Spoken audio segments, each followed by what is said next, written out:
Uovu na uasi umetanda dunia yote.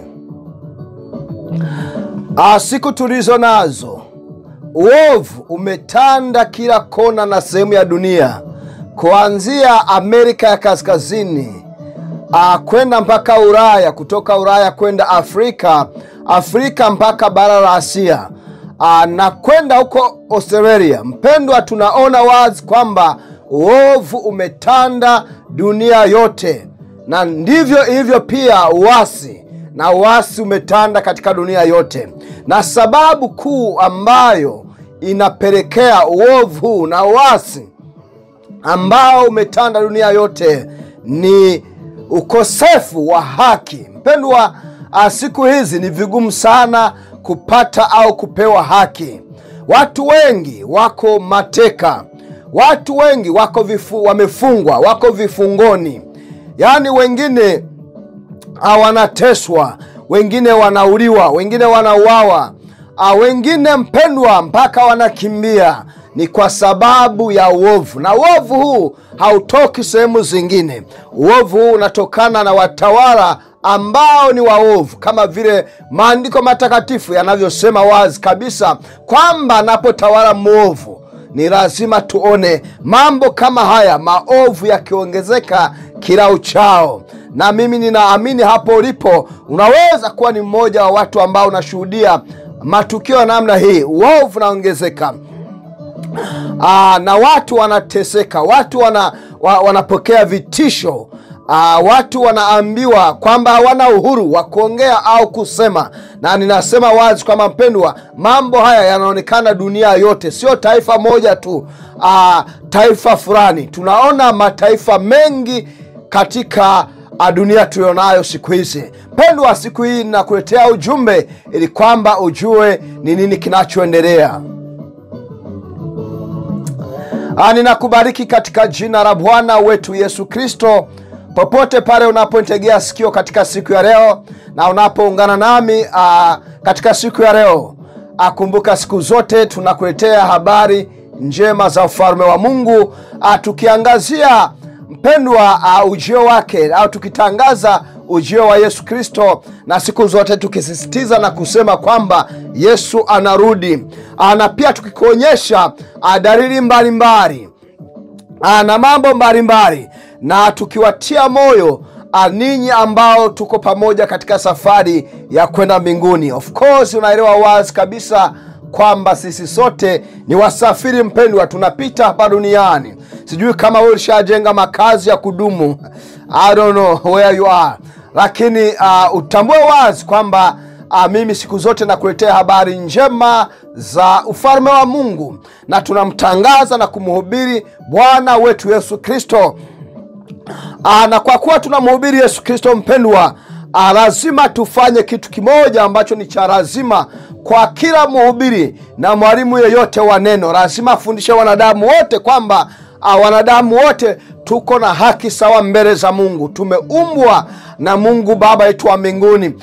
Maana maandiko matakatifu yanasema kwamba kwa mfano wake na kwa sura yake Mungu alimuumba mwanadamu, mume na mke. Kwa hiyo hakuna tofauti yoyote, tuko na haki sawa. Lakini siku tulizo nazo utaona wazi dunia nzima, hajalishi wewe uko Afrika, uko Amerika ya Kaskazini, uko Amerika ya Kusini, uko Australia, uko katika nchi za bara la Ulaya, uko bara la Asia.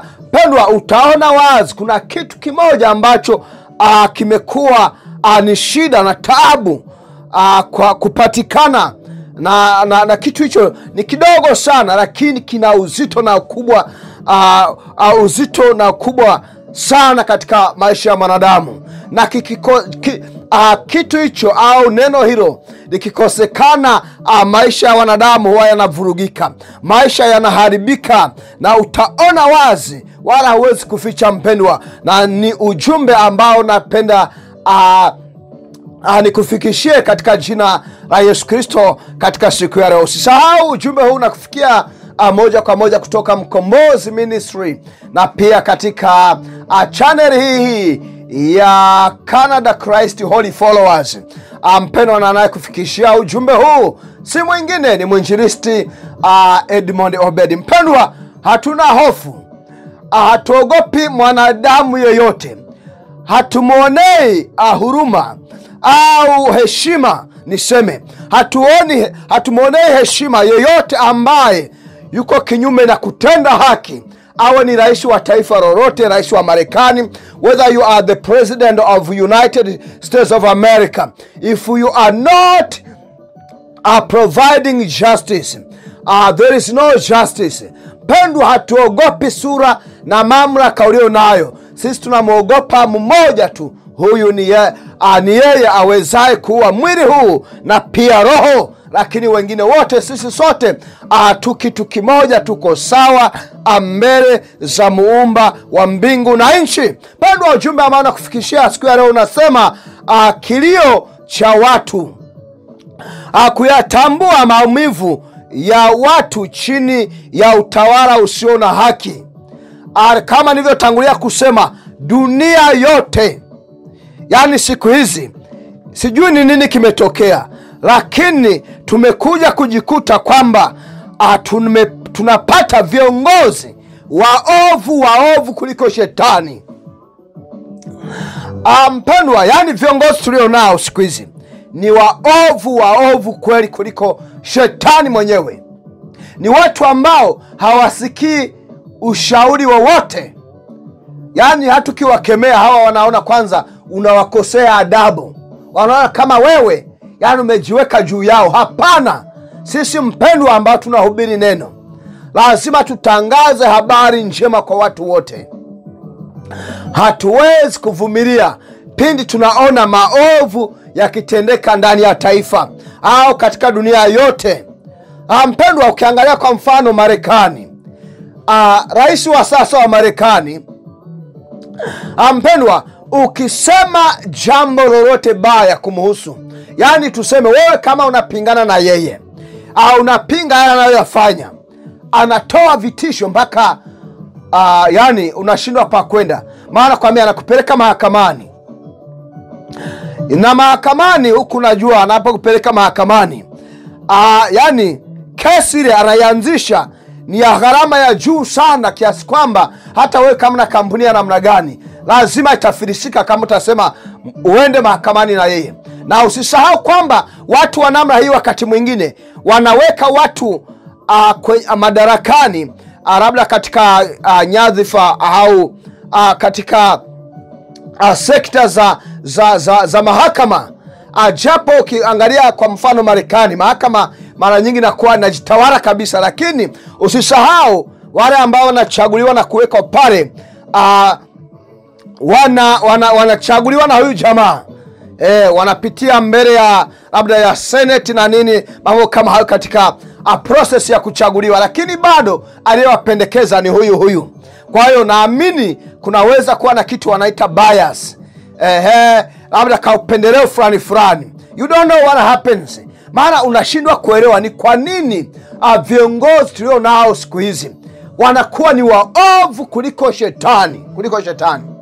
Yani anataka yeye usimkosoe. Anashindwa kuelewa na kutambua kwamba japo alichaguliwa akawa rais, akawa waziri mkuu wa nchi, haimaanishi kwamba watu wote wanamkubali. Lazima watu wakukosoe, watakusema vibaya. Wewe unakataa usikuseme vibaya, wewe ni nani?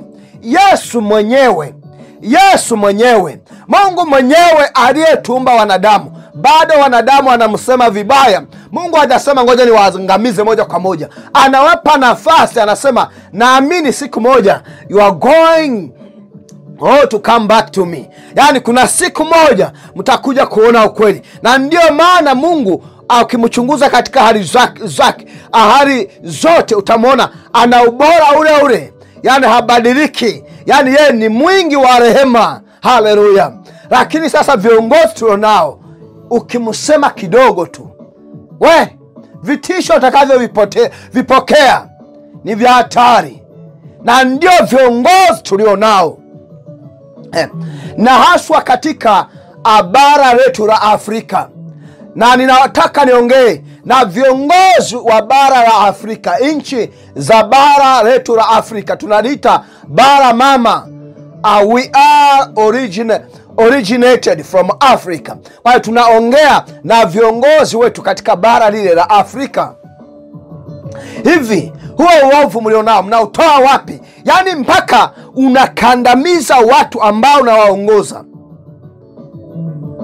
Yaani wale ni watu wako, wewe ni kiongozi, wamekupa mamlaka ya kuwatawala na kuwaongoza, lakini umebadilika ukawa kiongozi mbaya sana. Ukawa kiongozi mbaya sana. Naongea na viongozi wa bara letu la Afrika. Sio kwamba sehemu zingine duniani hatokei, lakini tunaumizwa sana au tunaumia sana unapoona maovu haya yanatokea katika bara letu la Afrika, ambapo tungepeana thamani, ukaona utu wa mtu, uthamani wa mtu. Lakini ninyi viongozi wetu wa Afrika mnawatesa, mnawakandamiza, mnawanyanyasa, mmewaweka vifungoni watu ambao wanaongea kinyume na ninyi. Mnaona kwamba wanakosa adabu na heshima, hawawapi heshima mnayostahili. Sasa wakupe heshima na wewe ni mwovu. Watu hawaoni kile ambacho wana haki ya kukipata. Uhuru wa kujieleza, au uhuru wa kusema kile wanaona ni kibaya, hakiendi vizuri, hawana. Bado wewe unasisitiza, unasema amani iwepo. Amani gani? Itoke wapi? Mpendwa, kama nilivyotangulia kusema, ni kwamba sisi mpendwa tuko hapa kuhubiri haya. Leo nipo, kesho labda inawezekana nisiwepo, lakini nikwambie wazi, lazima atakuwepo mwingine atakayendeleza. Maana ukisoma katika Isaya ile ya sura ile ya 61, utaona kwamba maneno haya yalitabiriwa au yalisemwa miaka mingi kabla hata Yesu hajaja duniani. Akasema hivi, nitasoma Isaya 61. Tunaanza mstari wa kwanza, tunasoma mistari miwili. Maandiko matakatifu yanasema hivi: Roho ya Bwana Mungu i juu yangu, kwa sababu Bwana amenitia mafuta niwahubiri wanyenyekevu habari njema. Amenituma ili kuwaganga waliovunjika moyo, kuwatangazia mateka uhuru wao, na hao waliofungwa habari za kufunguliwa kwao. Haleluya! Akutangaza mwaka wa Bwana uliokubaliwa na siku ya kisasi cha Mungu wetu, akuwafariji wote waliao. Haleluya! Jina Bwana wetu Yesu Kristo lipewe sifa. Kwa hiyo miaka mingi maneno haya alisema Isaya. Kumbe hapa mpendwa, habari hizi anakuja kukamilisha mwana wa Adamu, Yesu, Bwana wetu Yesu Kristo. Na alipofika Yesu, alipokuwa ameingia hekaluni, mpendwa, ukisoma katika kitabu cha Luka mtakatifu sura ile ya 4 ana mstari ule wa 18 mpaka 19, maandiko matakatifu yanasema hivi. Tuanzie 17. Maandiko matakatifu yanasema hivi: naye akapewa kitabu cha nabii Isaya. Kwa hiyo unaona, nabii Isaya alitabiri kule hayo maneno ambayo nimesoma. Sasa Yesu akachukua kitabu kile, akapewa kitabu, akakisoma. Kitabu cha nabii Isaya. akakifungua na kukuta mahali palipoandikwa, Roho ya Bwana yu juu yangu, kwa sababu amenitia mafuta kuwahubiria masikini habari njema. Amenituma kuwatangazia wafungwa kufunguliwa kwao, na vipofu kupata kuona, tena kuwaweka huru walioonewa, na kutangaza mwaka wa Bwana uliokubalika. Jina la Bwana wetu Yesu Kristo lipewe sifa. Kwa hiyo haya ni maneno mpendwa, ambayo naamini unastahili kuyasikia wakati kama huu, ambao giza la uovu kutoka kwa watawala wa ovu limetanda giza hili katika dunia yote. Watu wanaonewa, watu wananyanyaswa, watu wanapigwa, watu wanauawa, watu wanaamua kukimbia nchi zao, watu wanakaa mafichoni, watu wanataabika mpendwa, katika njia mbalimbali kwa sababu ya kuonewa, wanakosa haki, wanakosa uhuru wa kujieleza. Mpendwa, anaamini muda ni sasa wa wewe kusikia neno kama hili ambalo Yesu Kristo tunayemhubiri kwako ndiye pekee ambaye anaweza kuleta faraja na amani na kukuweka huru wewe uliye kifungoni. Kuna watu ambao wako kifungoni sio kwa sababu wamewekwa ndani ya jela. Hapana, wako kifungoni kwa sababu hawana amani. Yaani wanajisikia kama wamefungwa na minyororo ya hofu na vitisho.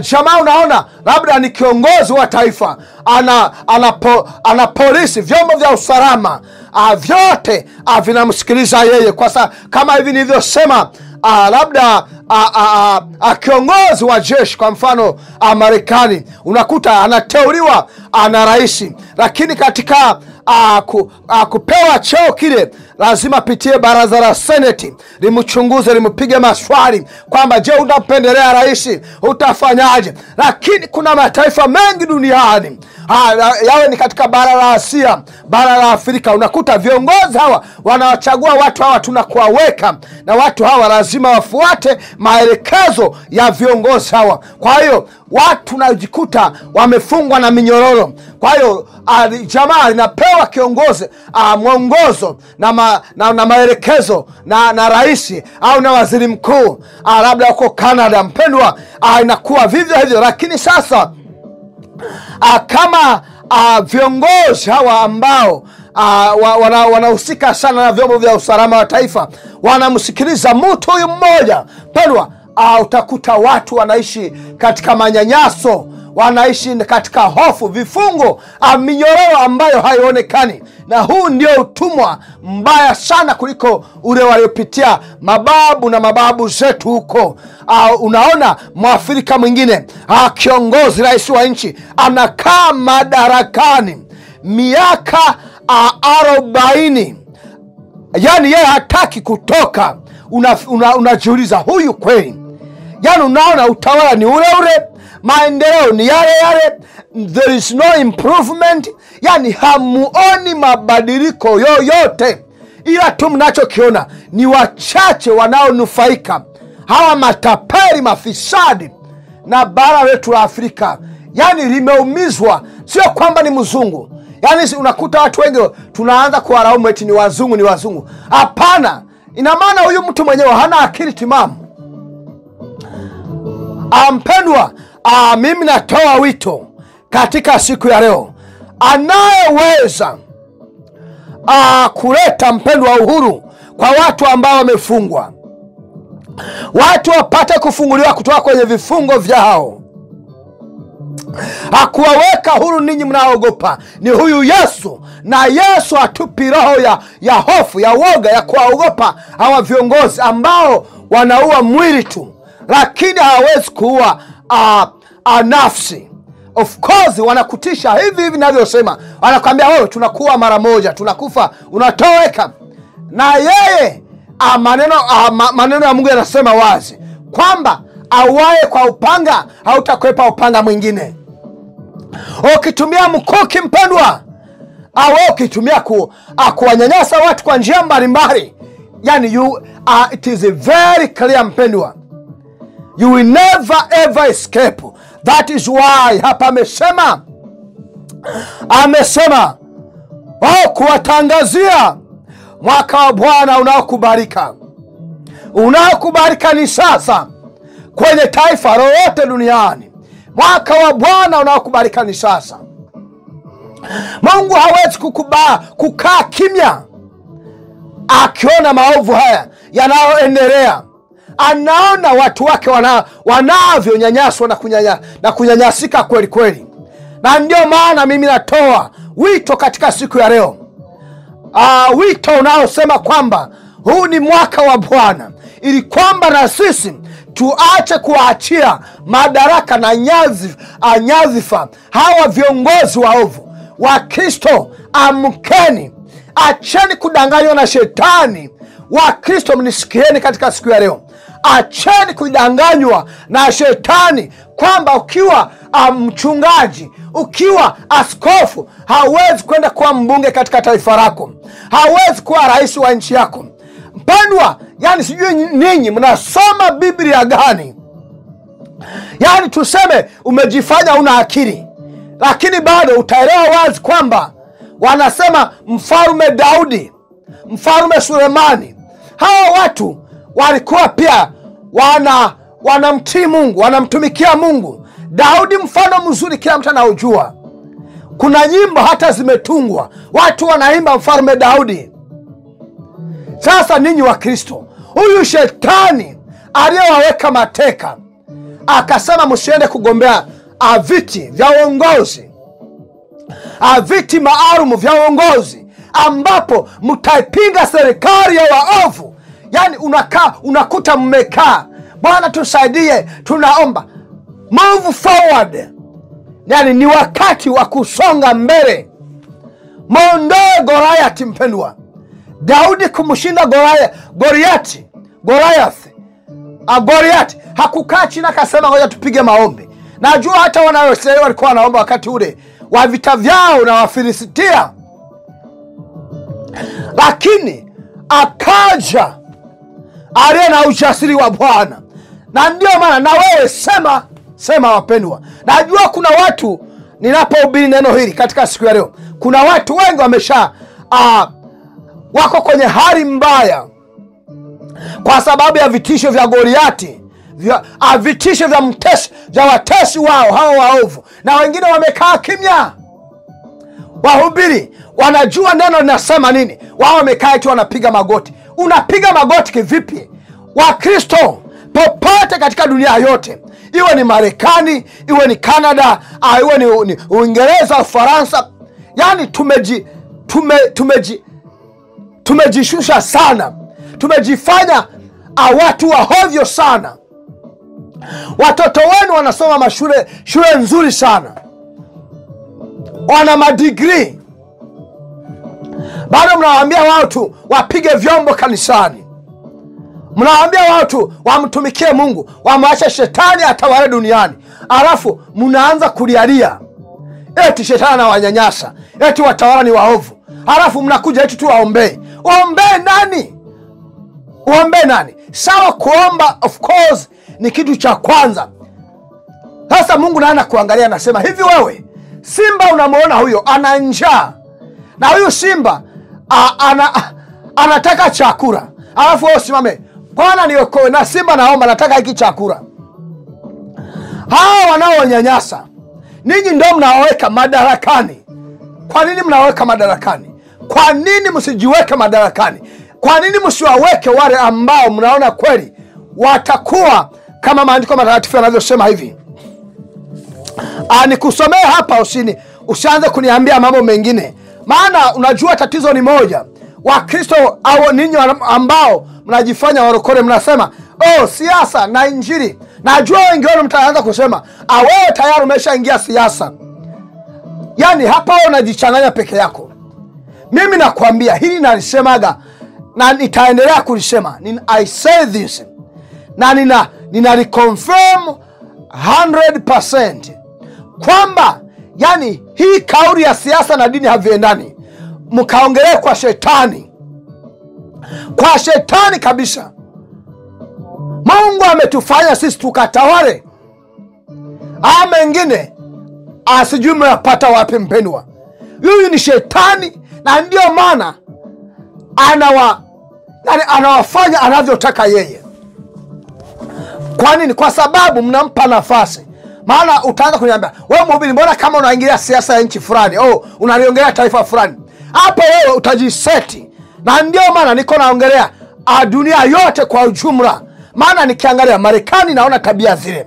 Iwe ni bara la Afrika, tabia. Yani bara la Afrika ndo kama penyewe, kama ni laana, yani sijui ni nini.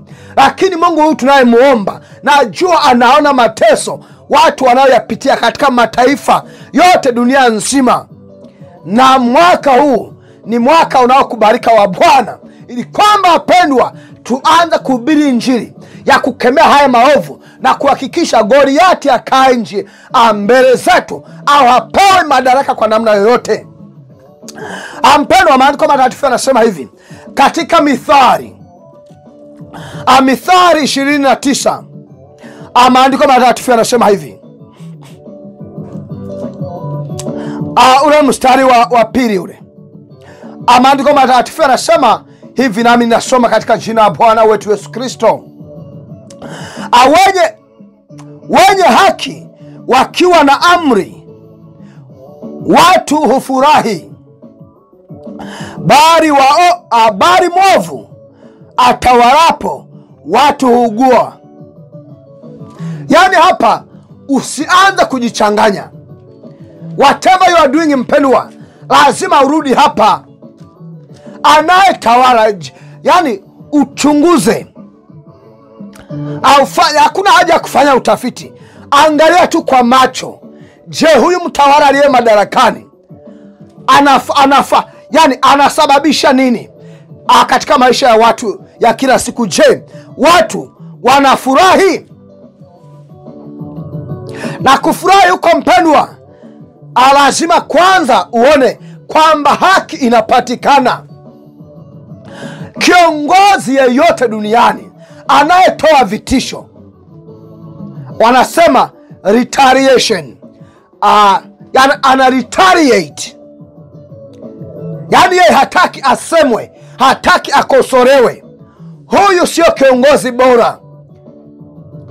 Huyu ndiye ambaye unatakiwa mwite kiongozi ambaye, au mtawala ambaye ni mwovu, ni shetani huyu. Sasa wapendwa, tatizo ninaloliona dunia yote ni kwamba kwa miaka mingi, dunia yote, sijataja taifa au nchi yoyote, hili ni tatizo ambalo linaonekana dunia nzima. Na hata nimekuja kuona, kwa mfano, au ukiangalia, labda tuseme tuchukue taifa kubwa kama la Marekani.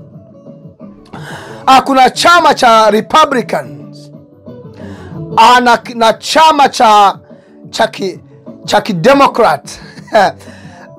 Au tuchukulie kwa mfano Canada, kuna chama cha Liberal na Conservative.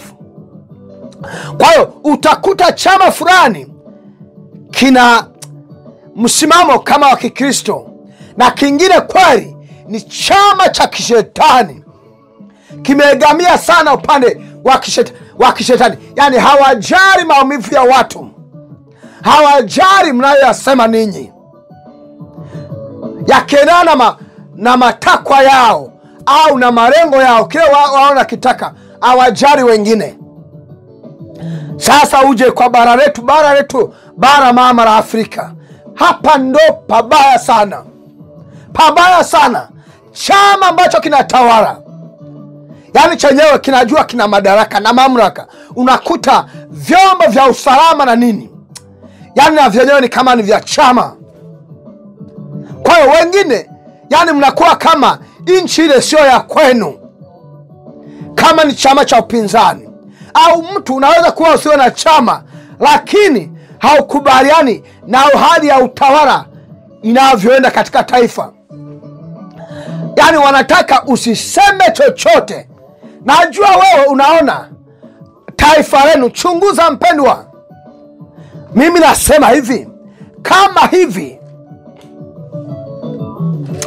maandiko matakatifu yalivyosema katika Isaya, nabii Isaya, na katika Injili ya Luka mtakatifu sura ile ya 4. Mpendwa, ni kwamba lazima penda usipende mpendwa, hayo maovu yanayoendelea lazima yafike kikomo, lazima yafike mwisho. Na kufika mwisho kwa maovu hayo ni pale watu mtakaposimama mkasema enough is enough. Utawala wa maovu lazima ukome. Lazima na sisi tuanze kushindania madaraka na utawala. Tusiwaachie tu waovu eti tuko makanisani tunaomba, Bwana, mnaanza kunena kwa lugha, tenda Yesu, tenda tuokoe na huyu mwovu, na ninyi ndio anatoka huyo mnamweka mwingine binamu yake, anatoka huyo mnamweka shangazi yake, anatoka huyo mnamweka mkwe wake, anatoka huyo mnamweka sijui you name them. Yana anatoka yule, mnaendelea kuwaingiza hao. Hivi hujaona kwa mfano bara letu la Afrika, anatoka baba, anaingia mtoto wake, anaingia shangazi yake, anaingia mjukuu wake, anaingia hivi. Alafu mnaenda kanisani eti mko mnaomba, Baba mtoe huyu adui yetu, mtesi wetu, Baba tuhurumie. Mungu ahurumie. Mungu ndio anawatendea maovu hayo, ni ninyi wenyewe. Pendwa, lazima watu mfunguliwe na mpate kuwa huru. Kuna mtu ambaye unateseka, mtu ambaye umenyanyaswa, mtu ambaye uko kifungoni, mtu ambaye unaona kweli wewe kwa sababu umesimamia haki, huyu mwovu amekutisha mpaka unakimbia, unakosa, unashindwa uende wapi. Pero mimi nikutie moyo, nikufariji kabisa kwamba wewe aendelea kusimama imara, maana anayeweza kusimamisha hayo yote ni huyu Yesu tunaye mhubiri, na ametupa mamlaka ya kumkanyaga shetani. Unajua watu wengine tunapohubiri injili ya Kristo tunasema shetani, wanamsubiria shetani siku moja wamuone na mapembe asijui na I don't know, na sura ya kutisha. Wanasahau kwamba shetani anakuwa ndani ya mtu. Shetani anaweza kuwa ni kiongozi wa taifa lenu. Unasema nitajuaje? Matendo yale, hatendi haki, anajiona ni wa thamani kuliko watu wengine. Huyu ni shetani. Shetani peke yake.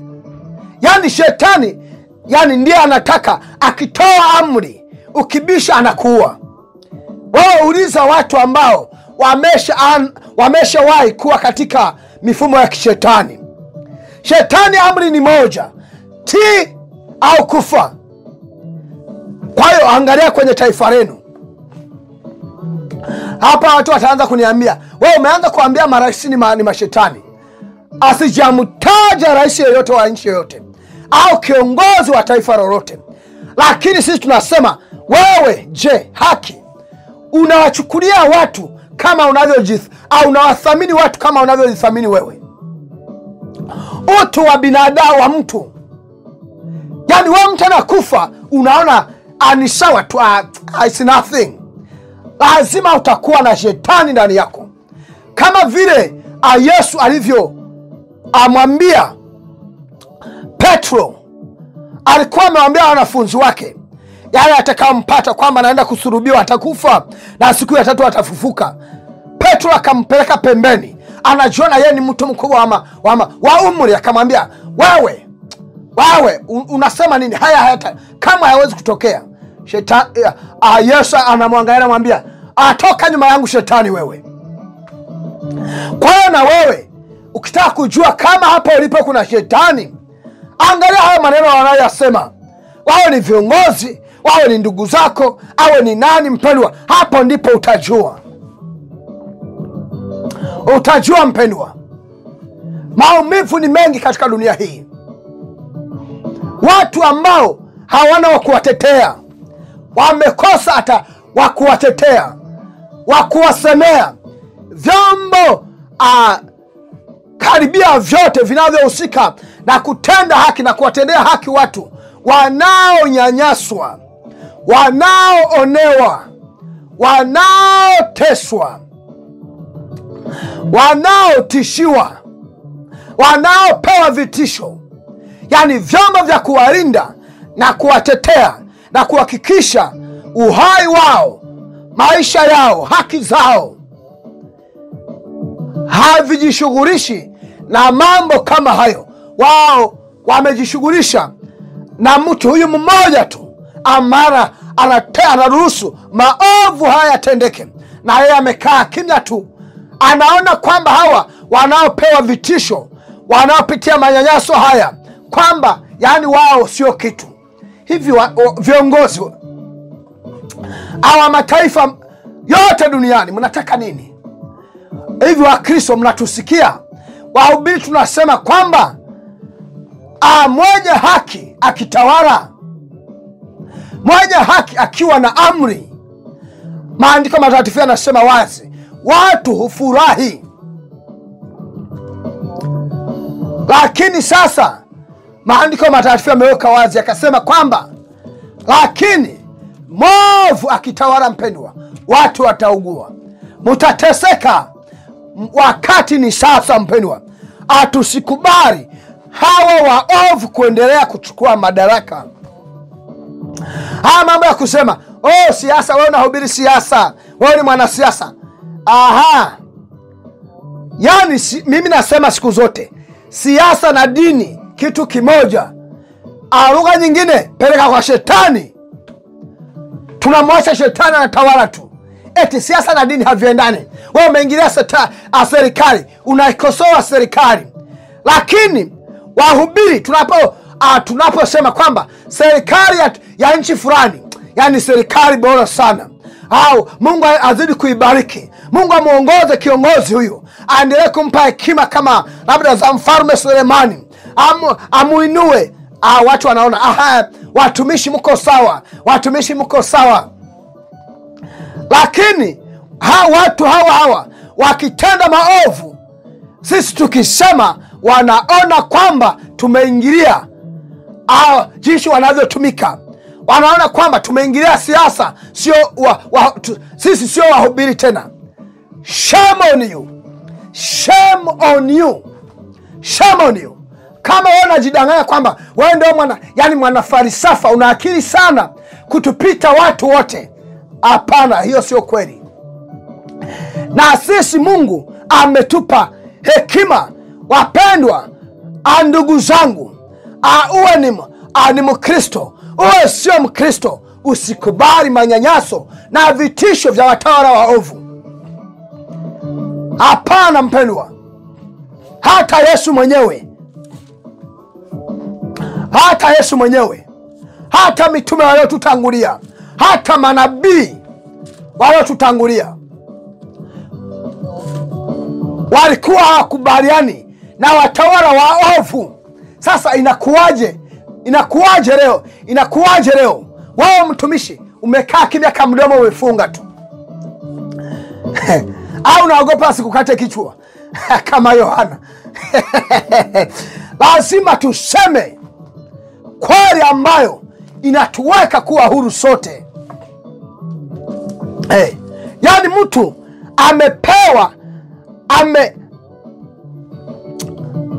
ameenda kwenye kampeni za urais, akapewa kura na wananchi. Sasa amepewa madaraka haya, anaanza kutawala kwa kuwatesa wale waliomweka madarakani, akijiaminisha kwamba hawawezi kumtoa madarakani. That is not possible. Ule ni ujinga uliopitiliza, ujinga na upumbavu. Hakuna kiongozi yeyote hapa duniani, kwa nchi ambazo ni za kidemokrasia, hakuna kiongozi ambaye anaweza kuwa madarakani akasema kwamba yeye hajapewa madaraka hayo na wananchi. Yani haipo, kamwe haitakuwepo. Na kwa kuwa wananchi ndio amekupa madaraka wewe unayetawala.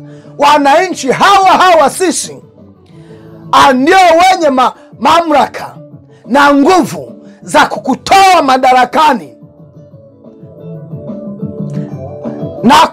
na kubadilisha utawala wako wote, na wale wote wachagua wakawa wakuu wa vyombo vya usalama na ngazi zingine zote na mahakama. Pendwa, huu ndio ukweli. Na Wakristo, mimi niwaambie, hata wewe sio Mkristo, lazima tuingie na sisi kwenye ushindani, maana mateso ni mengi, taabu ni nyingi. Hakuna hata anayesikia kilio cha watu. Hakuna, yani hawa viongozi, mimi nashindwa kuelewa au kuwatambua viongozi hawa. Maana yani vilio vimejaa kila kona ya dunia, lakini bado wao wanajifanya kwamba ni amani. Wao wanasisitiza amani. Mateso yamejaa, uonevu umejaa, uovu umejaa kila kona. Wao wanajifanya tu kama hawaoni wala hawahusiki. Wapendwa, muda ni sasa, wakati umefika. Kama tunataka kupunguza na kuepusha haya mateso na maumivu tunayoyaona,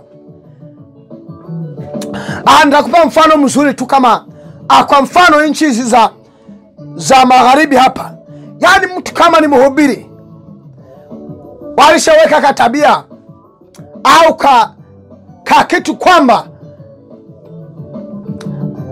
au yani kwenda kuhubiri neno mtaani, yani ni kama kujitoa muhanga. Watu watakuchukulia hovyo, watafanya wanachotaka. Lakini uangalie hawa waovu, watu wanaoendesha mambo ya kishetani, wana ulinzi na nguvu za dola zote. Na ndivyo ilivyo katika mataifa mengine duniani, yani ni mifumo tofauti tofauti. Kwa mfano Afrika unakuta labda ni ufisadi, uonevu, yani kuwaonea watu, kuwatisha watu wanaosimamia na kutetea haki. Mwaka wa Bwana ni huu, wapendwa. Haijalishi vitisho ni vya namna gani, lazima tusimame. Lazima usimame wewe. Watu wote, mimi nasema watu wote ambao tunaamini katika haki, kwamba watu wote tuna haki sawa. Asiwepo mtu ambaye anabaki nyuma. Wakristo, acheni kujidanganya. Tuache kumpa shetani nafasi. Mimi ndio ujumbe naofikisha kwako. Tuache kumlaumu Mungu kama yeye ndo anatutendea, anasababisha haya maovu yatufikie. Labda ni Bwana ndo ameruhusu, sijui ni nini. Hizo kanuni mnazitoa wapi? Akili tunazo, uwezo tunao. Sasa kinachotushinda ni nini, wapendwa? Maandiko matakatifu yameweka wazi. Yesu amekuja ili kwamba sisi tuwe huru. Ambao mmeonewa, ambao tumepokea vitisho,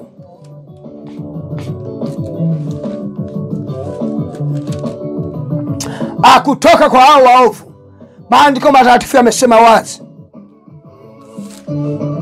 kwamba, mpendwa, na wewe na mimi tupate kuwa huru, sio yani kuogopa kama hatujui cha kufanya. Lazima tumukabili huyu Goliati, aondoke.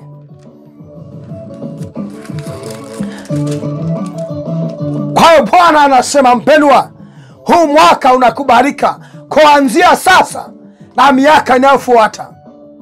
Wakristo, tuamke. Ambaye anafanya kinyume na vile hatutaki, hatupendi, lazima na yeye tunamwondosha. Na wewe kiongozi unajifanya ni kama sijui Mungu wa mbingu zipi, yani hautaki kusemwa, wewe ni bora sijui ni nini, eti kuikosoa serikali ni kitu kibaya. Unajua kwa mfano rais wa Marekani na yeye ameanza katabia hako. Watu wanamsema, wanamcheka vile, yani mtu kimsema tu ni kakitisho. Kwa mfano Canada anasema ataiongezea 10% ya ushuru au hivyo vikwazo vya kiuchumi, eti kwa sababu Canada imetengeneza advertisement ambazo zinapinga haya anayoyafanya, wakitumia sauti ya rais ambaye alikuwepo madarakani Marekani miaka iliyopita.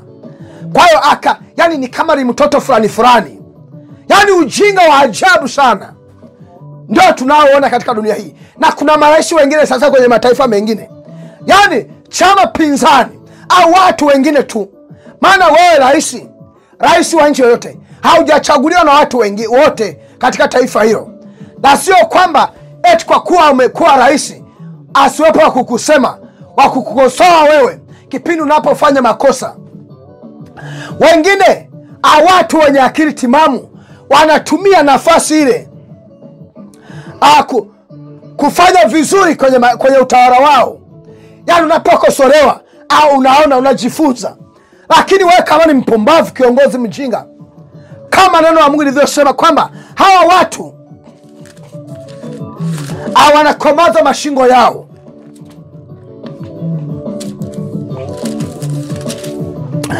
Yani anapokemewa hakubali, yeye anakomaza shingo. Kama vile maneno ya Mungu yanavyosema katika Mithali ya 29, ukisoma ule mstari wa kwanza, anasema hivi: aonywaye mara nyingi akishupaza shingo atavunjika ghafla, wala hapati dawa. Viongozi wapumbavu hawa wanaojiona marais, mawaziri wakuu, wanaojiona kwamba wao ni bora, yani asiwakosoe mtu, usiseme chochote. Anasema hawa wanavunjika mashingo yao ghafla, na wala hakuna dawa.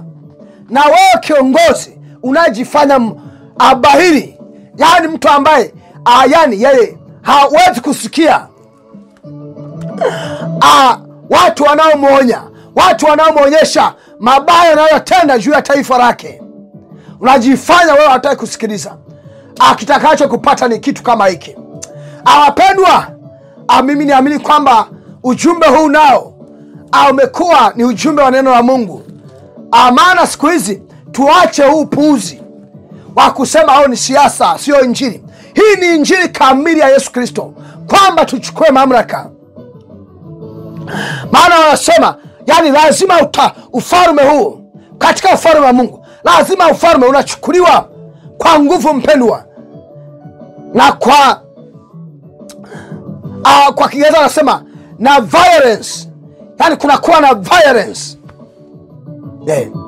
yani kwa nguvu kubwa sana. Sio mtu naenda yani kama hauna nguvu, mnyonge kama unaumwa sijui ugonjwa gani. Lazima tujue sisi ndani ya Yesu ni more than soldiers, yani ni zaidi ya maaskari. Kwa hiyo tunaweza kufanya lolote na tukimtanguliza huyu Yesu. Maana yeye ni mwanaume kuliko wanaume wote, yeye ni jemadari kuliko majemadari wote, yeye ni mfalme kuliko wafalme wote. Kwa hiyo muda ni sasa, wakati ni sasa.